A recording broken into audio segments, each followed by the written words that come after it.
Ça m'énerve de toujours entendre les mêmes conseils sur les réseaux sociaux par rapport à la perte de poids. Aujourd'hui, je vais vous donner une dizaine de changements à appliquer directement dans votre quotidien que vous n'avez pas l'habitude d'entendre. Des changements que j'ai moi-même appliqués lors de mes 6 dernières années depuis que je me suis lancé dans le monde de l'entraînement, à la fac comme dans le monde du travail. Vous allez voir, ça va être très intéressant. Sans bouleverser votre quotidien, vous pouvez faire des choses extraordinaires. Le premier changement à adopter, c'est comprendre ses envies et ses déclencheurs.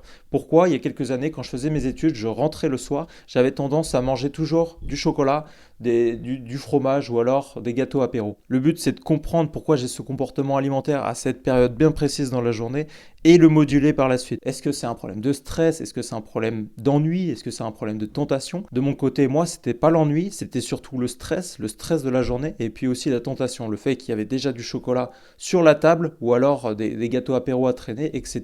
Et en fait, je rentrais du travail ou je rentrais de mes études et j'avais tendance à toujours grignoter quelque chose alors que ce n'était pas le bon moment. Pour ça, il suffit simplement d'identifier la cause, de le noter et puis de le conscientiser déjà dans un premier temps. Le deuxième changement à intégrer, il faut adopter des aliments à faible calories. C'est-à-dire que pour deux aliments à la même quantité, on ne va pas avoir le même nombre de calories. Le but, c'est d'adopter des aliments faibles en calories, du style les pois chiches, les lentilles, les légumineuses. Avoir ces aliments-là dans votre assiette va vous permettre d'avoir plus de quantité, oui, donc vous allez être plus rassasié, mais dans un autre sens, d'avoir moins de calories. Et quand on cherche à perdre du poids, il faut être en déficit calorique, donc on cherche ces aliments-là. Donc bien noter ces aliments-là, les intégrer plutôt que d'autres aliments. Choisir des aliments qui ont le moins de calories possible pour être plus rassasié, donc avoir moins faim, mais être rassasié plus rapidement. Il y a aussi les protéines à intégrer dans votre alimentation qui vont vous permettre d'être plus rassasié également, et puis surtout qui vont vous permettre de construire la masse musculaire, donc tout ce qui est lié aux muscles. Et en parlant de protéines, ça nous emmène au troisième point, parce que quand on cherche à perdre du poids, on perd du gras, oui, mais on perd également du muscle. Le but, c'est d'apporter une quantité suffisante de protéines pour pouvoir être rassasié, oui, mais maintenir également cette masse musculaire. Pour ça, ce que je peux vous conseiller de faire, étant donné que vous avez sans doute un quotidien avec la famille, manger avec son mari le soir, avoir des enfants, donc manger avec ses enfants, que ce soit le midi, le soir, peu importe. Le but, ça va être d'ajouter une petite collation, soit le matin, soit le midi, un petit snack qui va être riche en protéines du coup, pour vous permettre d'avoir un total de protéines suffisant pour maintenir votre masse musculaire et puis également pour vous permettre d'être plus rassasié dans la journée. Comme exemple, ça peut être des amandes, ça peut être du skyr, ça peut être une barre chocolatée protéinée, ça peut être du yaourt grec. Le but, c'est d'ajouter cet apport protéines pour arriver au total de protéines suffisamment chaque jour. Un autre point qu'on utilise beaucoup pour mes clientes pour réduire le stress, pour limiter la charge mentale, c'est simplement d'utiliser la respiration. Utiliser la respiration pour les fringales, les comportements compulsifs qu'on peut avoir, du style je sais que je vais fumer à telle heure, dans ce cas-là, je vais faire cet exercice de 3 minutes de respiration où simplement je vais inspirer pendant 4 secondes et expirer 6 secondes.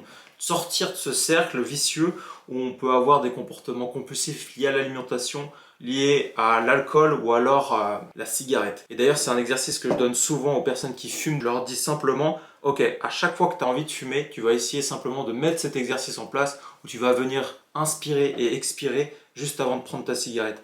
Parfois ça marche, parfois ça marche pas, mais ça permet de limiter ces comportements compulsifs. Ensuite, pour revenir sur le premier point, sur les déclencheurs et identifier pourquoi j'ai ces envies-là quand je rentre du travail, pourquoi j'ai envie de grignoter du chocolat, des gâteaux apéro le soir, le but c'est de mettre en place des stratégies, une fois qu'on a identifié cette problématique, de mettre en place des stratégies pour éviter de grignoter. Donc une stratégie que j'utilise parfois, c'est simplement aller marcher. Donc je vais marcher 15-20 minutes avant d'aller manger, avant de me mettre à table où je sais que je vais grignoter, simplement aller marcher. Une autre chose, c'est de boire des grands verres d'eau. C'est-à-dire que je me dis, ok, je vais boire un grand verre d'eau, je sais qu'il y a du chocolat devant moi, au lieu de le manger, je vais me dire, ok, je bois un grand verre d'eau. Et parfois, ça peut limiter le fait de le consommer. Donc quand tu sais que comme moi, tu dois cuisiner et que tu vas craquer par rapport à des choses qui pourraient traîner, quand tu as cette envie de grignoter ou de manger quelque chose, d'attendre simplement 20 minutes, soit de manger autre chose, quelque chose d'un peu plus sain, par exemple des amandes, soit d'attendre simplement 20 minutes en buvant un verre d'eau ou en allant marcher. Mais surtout, ce que je vous ai donné, si vous deviez en retenir un, et je pense que c'est le plus intéressant, le plus pertinent si vous cherchez à perdre du poids, c'est, j'appelle ça la cuisine clean. C'est-à-dire que s'il y a des éléments qui vous poussent à les consommer, simplement supprimez-les. Si j'ai toujours ce chocolat ou alors ces gâteaux qui traînent dans mes placards, simplement enlevez-les, arrêtez d'en acheter. Ça va être compliqué, je ne vais pas vous mentir, mais si vous n'avez pas cette tentation, ça sera beaucoup plus compliqué d'aller au magasin pour aller chercher ces aliments-là. Sauf si votre magasin il est au bas de chez vous, mais sinon vous ne ferez pas l'effort d'aller en chercher parce qu'il n'y en aura pas dans votre placard. Et d'ailleurs moi il y a quelques années j'avais tendance à faire 7, 8, 9, 10 entraînements par semaine, mais pourtant je n'arrivais pas à atteindre mes objectifs parce que simplement l'alimentation n'était pas bonne. Et en fait je rentrais des séances en sachant simplement que j'ai ces aliments-là qui m'attendaient.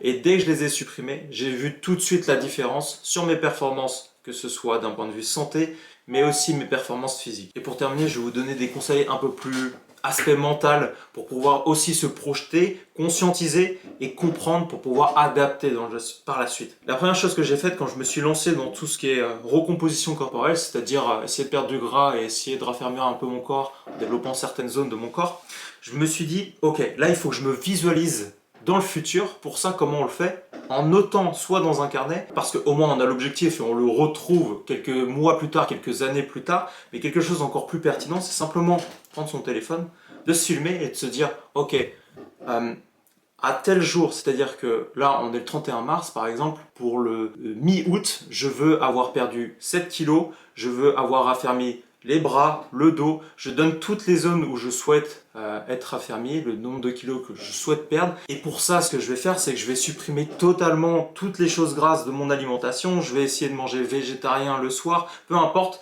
Vous donnez toutes les choses, je vais essayer de m'entraîner 3 fois par semaine.